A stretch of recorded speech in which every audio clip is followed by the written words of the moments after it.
안녕하세요. 이번 시간에는 개항 후 조선은 어떻게 됐을까에 대한 수업을 진행하겠습니다. 교재 8쪽 생각 채우기 볼까요? 본문 들어가기 전에 본문 옆 질문에 대한 숙제 검사를 해야겠죠. 숙제 검사한 것을 참고로 학생 수준에 맞게 질문해 주시고요. 자, 이제 본문 시작합니다. 학생 버전입니다. 8쪽 본문 질문이야. 옛날 사람들은 필요한 물건을 직접 만들었지. 지금은 어때? 지금은 대부분의 물건을 사서 쓰지. 이렇게 물건을 파는 사람들을 뭐라고 해? 상인이라고 하지. 물건을 직접 만들지 않고 사서 쓰면 어떤 점이 좋을까? 자신들이 만들지 못하는 물건을 사용할 수 있으니 좋겠지. 또 자신들 지역에 없는 물건을 사서 쓸 수도 있으니 편리하지. 그러니 상인은 돈을 벌게 될까?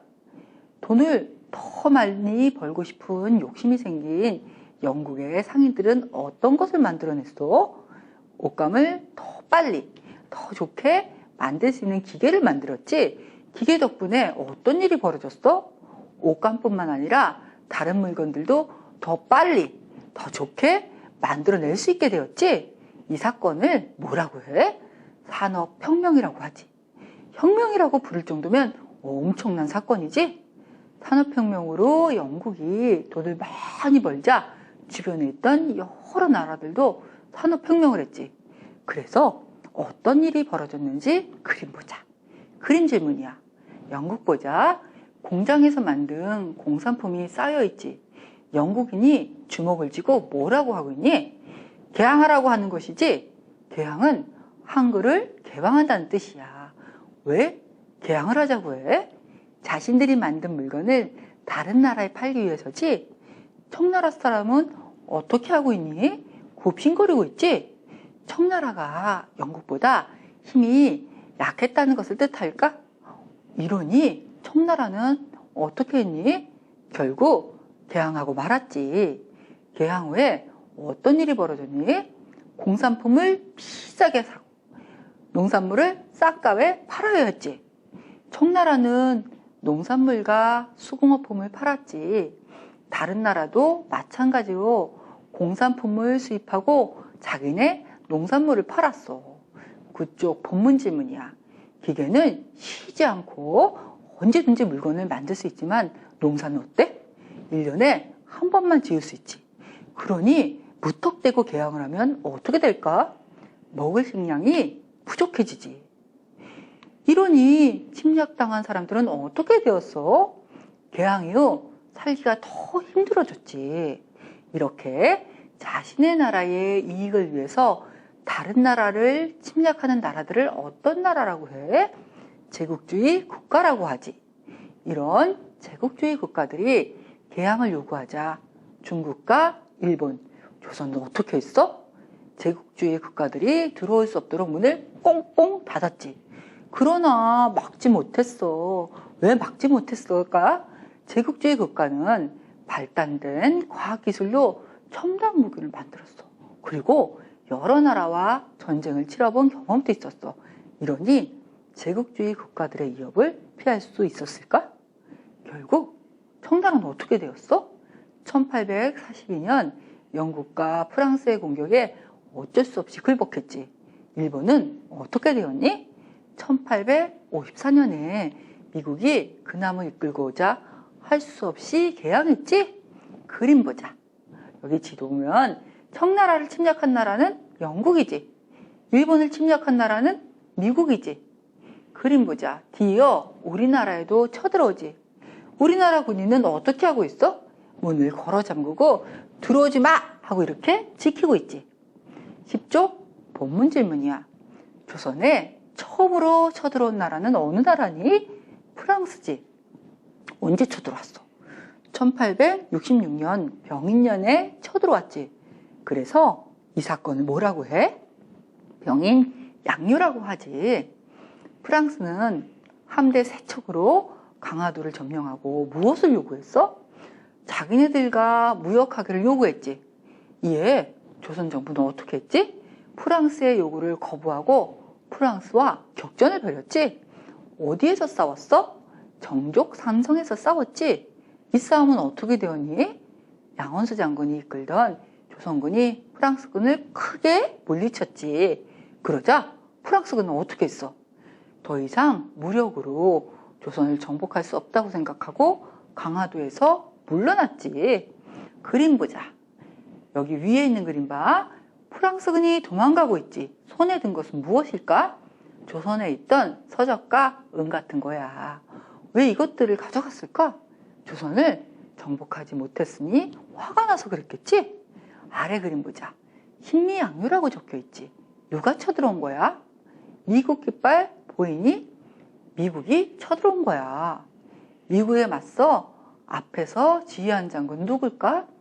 오재현 장군이지? 오재현 장군은 용감히 싸웠지만 어떻게 되었어?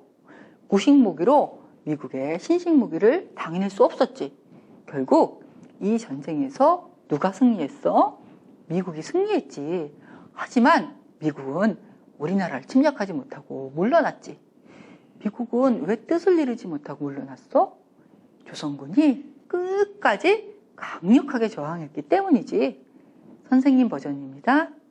당시에는 아편전쟁에서 청나라가 패한 데다가 우리나라 근처에서도 영국이나 프랑스 배들이 왔다 갔다 하는 상황이었어요. 게다가 러시아까지 두만강을 건너와 통상을 요구했어요. 그러자 흥선대원군은 국내에 들어와 있던 프랑스 선교사를 통해 프랑스와 동맹을 맺어 러시아를 견제해야겠다고 생각했어요. 하지만 교섭 시도는 안타깝게도 결렬되어 버렸어요. 이때 청나라에서는 대대적인 천주교 탄압이 시작되었어요. 그리고 우리나라에서도 성리학자들이 천주교를 금지해야 한다는 주장을 했어요. 처음에야 프랑스와 동맹을 맺을 생각으로 조금 부드럽게 되었던 흥선대원군이었지만 교섭이 결렬된 상태에서 이제 그럴 필요가 없었겠죠. 이에 흥선대원군은 1866년에 서양의 통상 요구를 거부하고 천주교인과 프랑스 선교사들을 처형하는 병행 박해를 일으켰어요. 이로 인해 몇 개월 사이에 프랑스 선교사 12명 중 9명이 학살당했고 한국인 천주교인도 무려 8천여 명이나 학살당했어요. 그로부터 2달 뒤 병인 박해를 피해 청나라로 도망갔던 프랑스 선교사가 프랑스에 이 사실을 알렸어요. 이를 트집잡아 프랑스 함대가 조선으로 쳐들어온 거예요. 프랑스 함대는 배의 세척으로 강화도를 점령하고 무역 거래를 요구했어요. 이 사건이 바로 병인 양요예요. 병인 양요가 일어나고 5년 뒤 이번에는 미국이 제너럴 셔머너 사건을 트집잡아 군대를 이끌고 강화도를 공격하며 신미양요를 일으켰어요. 병인 양요가 일어나던 해에 미국 산선 제너럴 셔머너가 평양에 와서 통상을 요구하였으나 조선은 이를 거부했어요. 이들은 자신들의 뜻이 받아들여지지 않자 화가 나서 대포를 마구 쏘기도 하고 도둑질을 하기도 했으며 심지어 관리를 죽이기까지도 했어요. 이에 분노한 평양 강군과 주민들은 제너럴 셔머너를 불태워버렸어요. 미국은 이것을 빌미로 조선에 쳐들어온 것이죠. 이때 오재현 장군이 이끄는 조선의 수비대가 강성보에서 물러나지 않고 용감하게 싸웠어요. 그러나 미국의 신식 무기를 이겨내지 못하고 많은 군사가 목숨을 잃어야 했어요. 그럼에도 불구하고 조선이 계속 개항을 거부하며 저항하자 미군은 더 이상 싸우기를 포기하고 돌아갔어요. 조선에 개항을 요구하며 쳐들어온 나라들은 프랑스와 미국이에요. 먼저 조선의 개항을 요구하며 쳐들어온 나라는 프랑스죠. 프랑스가 병인 양요를 일으켰어요. 여기 지도 보면 보라색과 분홍색 2개의 화살표가 있죠. 이것은 프랑스군이 쳐들어온 길을 표시한 거예요. 프랑스는 자신들의 뜻을 이루기 위해 조선에 2번이나 쳐들어왔어요. 먼저 1차 침입 경로를 살펴볼까요? 1866년 9월 18일 날 프랑스군은 리델 신부의 안내로 인천 앞바다를 지나 서울 근교의 서강리에까지 이르렀어요. 하지만 조선의 군대가 굳건하게 지키고 있어 프랑스 함대는 발길을 돌릴 수밖에 없었어요. 한번 싸워보지도 못하고 돌아갔으니 뜻을 이루기 위해서 다시 쳐들어와야겠죠. 1차 침입 때 뜻을 이루지 못했던 프랑스 함대는 일단 청나라로 돌아가 전열을 가다듬은 후 10월 15일에 다시 강화도로 향했어요. 강화도를 점령한 프랑스 함대는 조선 정부의 조약 체결을 강요했어요. 그러나 조선은 프랑스의 요구를 거부하고 문수산성에서 프랑스군을 상대로 싸움을 벌였어요. 이때 조선군을 이끈 장군은 한성군이었는데 프랑스군은 한성군이 이끌던 조선군에 큰 타격을 입게 돼요. 문수산성에서 패배를 맛본 프랑스군은 정족산성으로 진격하면서 군영과 민가 가릴 것 없이 무차별적인 폭격을 퍼부었어요. 이때 정족산성에서는 양원수 장군이 프랑스군을 기다리고 있었어요. 이 싸움은 어떻게 됐나요? 양원수 장군이 이끌던 조선군이 프랑스군을 크게 물리쳤죠. 결국 프랑스군은 11월 11일에 힘으로는 조선을 정복할 수 없다고 생각하고 돌아가 버렸어요. 그 다음에는 식민양요가 일어났죠. 앞서 병인양요 때 조선군이 용감하게 맞서 싸워 프랑스군은 결국 뜻을 이루지 못하고 돌아갔죠. 식민양요 때도 마찬가지였어요. 이때는 오재현 장군이 미국에 맞서 활약했지만 미국의 신식무기의 많은 군사가 목숨을 잃어야 했죠. 그러나 결국 미국도 프랑스처럼 개항의 뜻을 이루지 못하고 돌아갈 수밖에 없었어요. 학생 버전입니다. 11조 본문 질문이야. 앞에서 중국과 일본이 강제로 개항한 것을 배웠지. 그러나 중국과 일본은 달랐어. 어떻게 달랐니? 청나라는 자신들의 문화에 대한 자부심이 무척 강해서 서양의 선진 문물을 제대로 받아들이지 않았지. 일본은 어땠어? 곧바로 서양의 기술과 제도를 배워 빠르게 발전했지. 이렇게 발전한 일본을 어떻게 생각하니? 자, 일본은 어떤 생각을 했어? 서양의 제국주의 국가처럼 자신들의 물건을 조선에 팔고 싶어 했지. 그래서 어떻게 했어? 미국이 일본에 했던 것처럼 조선에 운요를 이끌어와 대포를 쏘며 위협을 하고 개항을 요구했지. 앞에서 초진이 배웠지.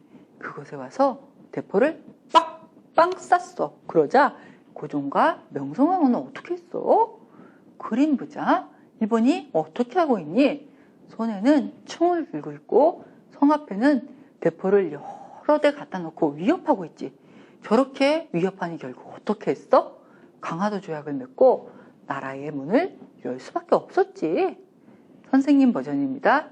2차례에 걸쳐 외세에 침략을 당하자 흥선대원군은 전국에 척합의를 세웠어요. 척합의에는 서양 오락회가 침입하는데 싸우지 않으면 화친하자는 것이니 화친을 주장함은 나라를 파는 것이다 라는 내용을 적어 놓았어요.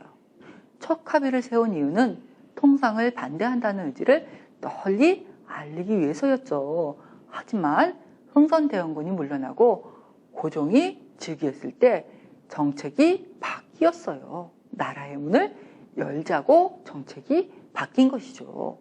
고종은 왜 나라의 문을 열어야 한다고 생각했을까요? 서양의 과학기술을 받아들여 산업을 발전시키고 군사력을 강하게 키우고 싶었기 때문에 박규수 등 계파의 의견을 받아들인 거예요. 그리고 개항을 준비하기 시작했어요. 이러한 분위기에서 일본과 강화도 조약을 맺게 된 거예요. 학생 버전입니다. 본문 질문이야. 강화도 조약은 우리나라가 다른 나라와 맺은 최초의 근대식 조약이자 불평등 조약이라고 해. 왜 불평등 조약이라고 할까? 일본에게만 유리하고 우리나라에게는 불리한 조약이었기 때문이지. 강화도 조약은 어떤 내용이었어? 첫 번째, 관세를 받지 않기로 했지. 관세가 뭐야? 다른 나라에서 들어오는 물건에 세금을 물리는 것이지. 만약 일본이 만든 공산품에 관세를 물린다면 어떤 일이 벌어질까? 물건값이 비싸지고 그러면 사람들이 사지 않겠지. 그래서 일본은 관세를 물리지 말자는 내용을 조약에 넣은 거야. 우리나라 입장에서는 관세를 물려야 했겠지. 아무래도 일본이 우리나라보다 더 발전했기 때문에 더 좋은 물건을 만들어냈어. 그런데 두 나라의 물건의 가격이 비슷해. 어떤 것을 썼을까? 너네라도 일본 것을 사서 쓰겠지. 그러면 우리나라 상인들은 어떻게 될까? 물건을 팔지 못하니 우리 상인들의 삶이 어려워지겠지. 이러니 우리나라 상인을 보호하기 위해서라도 관세를 물려야 했을까? 그래야 우리나라 상품을 사서 쓰고 우리나라 상인들을 보호할 수 있겠지. 그런데 왜 조선 정부에서는 무관세 협정을 맺었을까? 아직 제대로 국제 정세를 파악하지 못해서 이런 부당함을 파악하지 못하고 두 나라가 서로 관세를 물지 않으니 나쁠 것이 없다고 생각했기 때문이야. 이러한 점을 볼 때 나라를 이끌어가는 지도자는 어떻게 해야 된다고 생각하니? 12쪽 본문 질문이야. 또 어떤 내용이 들어있었어? 치해법권이 있었지? 치해법권이 무엇이야? 일본인이 조선에서 잘못을 저질러도 조선의 법으로 처벌할 수 없게 한 것이지. 그럼 일본인이 우리나라 사람들을 죽여도 우리나라는 처벌하지 못한다는 걸까? 우리나라 법으로 처벌하지 못하고 일본 법으로 처벌하는 거야. 그러니 일본인들이 우리나라 사람들을 어떻게 대할까? 괴롭히고 함부로 대화도 어떻게 할 수 없었겠지. 치해법권은 아직도 미국과의 관계에서 남아있어. 그래서 예전에 이런 사건이 있었어. 2002년에 효순이랑 미선이라는 여학생들이 미군이 모는 장갑차에 치여 죽는 일이 생겼어. 그런데 우리나라는 처벌할 수 없었어. 왜 그런지 알아? 바로 이런 조약 때문이었어.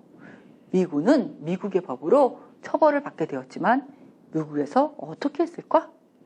결국 그 사람들은 무죄 판결을 받았어. 참 억울한 일이지, 우리나라로서는. 이런 조약을 이때부터 맺기 시작한 거야. 이런 치해법권을 일본과 맺었으니 일본인이 우리나라에서 잘못하면 어떻게 건드리지 못하겠지.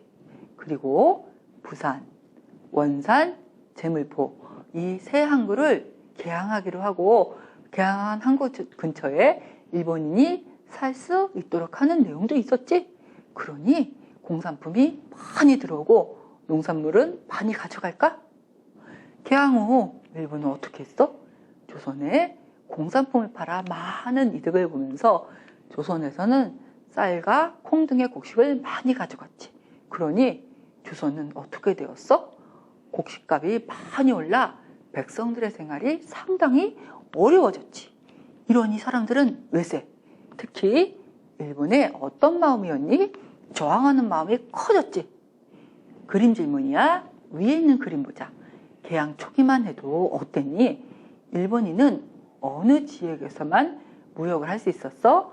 항구에서 백리 경계선 안에서만 무역을 할 수 있었지. 그러니 조선 상인은 무엇을 하고 있어? 중개 무역을 통해 돈을 벌어 부자가 되는 경우도 있었지. 그래서 뒤에 그림 보면 잘 살고 있지? 그런데 1880년 이후에는 어떻게 되었어? 일본 상인이 항구에서 백리 떨어진 곳 바깥까지 와서 직접 무역을 하지. 그러니 조선 상인은 어떻게 되었니? 밥을 굶을 정도로 생활이 어려워졌지? 13쪽 본문 질문이야. 강화도 조약 이후 일본이 조선에서 주로 사갔던 것들이 뭐였어? 곡식이었지. 일부 지들은 어땠어? 쌀을 팔아 돈을 버니까 좋았지. 그러면 농민들은 어떻게 했을까? 쌀값이 너무 올라 끊이조차 해결하기 어려웠지. 그림 보자. 동학 농민운동이라고 적혀있지. 왜 일어났어?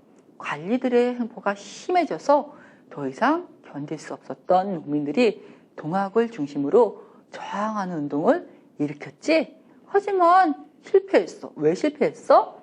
이 운동을 막는다는 명분으로 청나라와 일제의 군대가 조선에 들어왔기 때문이지. 먹고 살게 해달라고 한 것인데 나라에서는 어떻게 한 거야? 일본에게 백성들이 일으킨 난을 진압해달라고 부탁한 것이지. 이 일에 대해서 어떻게 생각하니? 다시 본문 질문이야. 이 와중에 일본은 청나라와도 전쟁을 했지. 누가 이겼어? 일본이 이겼지. 일제는 청나라를 몰아낸 후 어떻게 했어? 조선을 야급 점령하기 시작했지. 선생님 버전입니다. 강화도 조약 이후에 이에 대한 반발로 의생들이 중심이 되어 위정척사운동이 일어났어요. 위정척사운동을 일으킨 사람들은 개항을 하면 우리나라도 청나라처럼 나라가 혼란스러워질 것이니 외국과 통산수교를 거부해야 한다라고 주장했어요. 그러나 조정에서는 개화를 적극적으로 추진하고 위정척사운동을 탄압했어요. 그래서 개화에 필요한 정보를 얻기 위해 개화파인 김기수, 김홍집 등을 수신사로 하여 2차례나 일본에 파견했어요.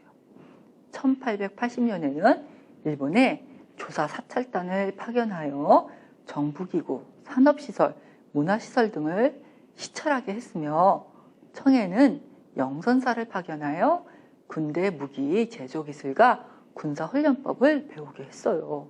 그리고 이들이 배워온 것들을 바탕으로 개화정책을 추진하기 위해 통리기무아문을 설치하고 군사력을 강화하기 위해서 신식군대인 별기군을 만들었어요.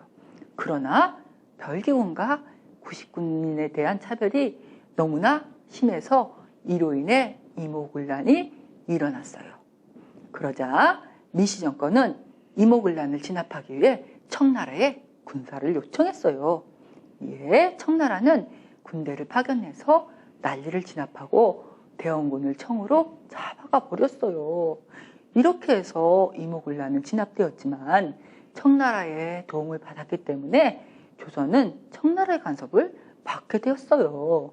이모군란 후 청은 조선 정치에 사사건건 개입을 하면서 민씨 일가는 청을 가까이하며 개화 정책을 등한시했어요. 그러자 빨리 나라를 발전시키고 싶었던 급진개화파는 마음이 조급해졌어요. 김옥균 등의 급진개화파들은 민씨 정권이 물러나야 나라를 발전시킬 수 있다고 생각하고 거사를 일으켜 이들을 몰아내기로 했어요. 그래서 이들은 일본의 힘을 빌려 우정국 개국 축하잔치에서 갑신정변을 일으켰어요. 하지만 갑신정변은 3일 만에 끝이 나고 말았어요. 갑신정변 후 일본과 청나라는 앞으로 조선의 군대를 보낼 때는 서로 같이 들어오자라는 내용의 텐진조약을 맺었어요. 갑신정변 이후 조선에서 정치적인 영향력을 잃어버린 일본은 경제적인 이익이라도 얻기 위해서 조선에서 쌀과 콩을 쌍값에 수입해 갔어요. 이 때문에 조선은 곡식이 모자라 곡식값이 엄청나게 뛰어올랐어요. 또 값싼 영국제 면제품을 조선에 수출해서 농촌에서 자급자족하던 면화의 생산이 급격히 줄어들었어요. 이로 인해 농민들의 생활이 더 궁핍해졌어요. 이렇게 생활이 어려워지자 쌓이고 쌓였던 불만이 터져서 결국 동학농민운동이 일어난 것이죠. 동학농민운동이 일어나자 정부에서는 강군을 보내 이들을 진압하려고 했어요. 그러나 간군은 이들을 진압하지 못한 채 전주성까지 점령당하고 말았어요. 이렇게 사태가 점점 커지자 조정에서는 농민군을 막기 위해 청나라에 도움을 청하는 한편 농민군에게 화약을 맺을 것을 제의했어요. 앞서 갑오개혁 이후 일본과 청나라 사이에 텐진 조약이 맺어졌다고 말씀드린 것 기억나시나요?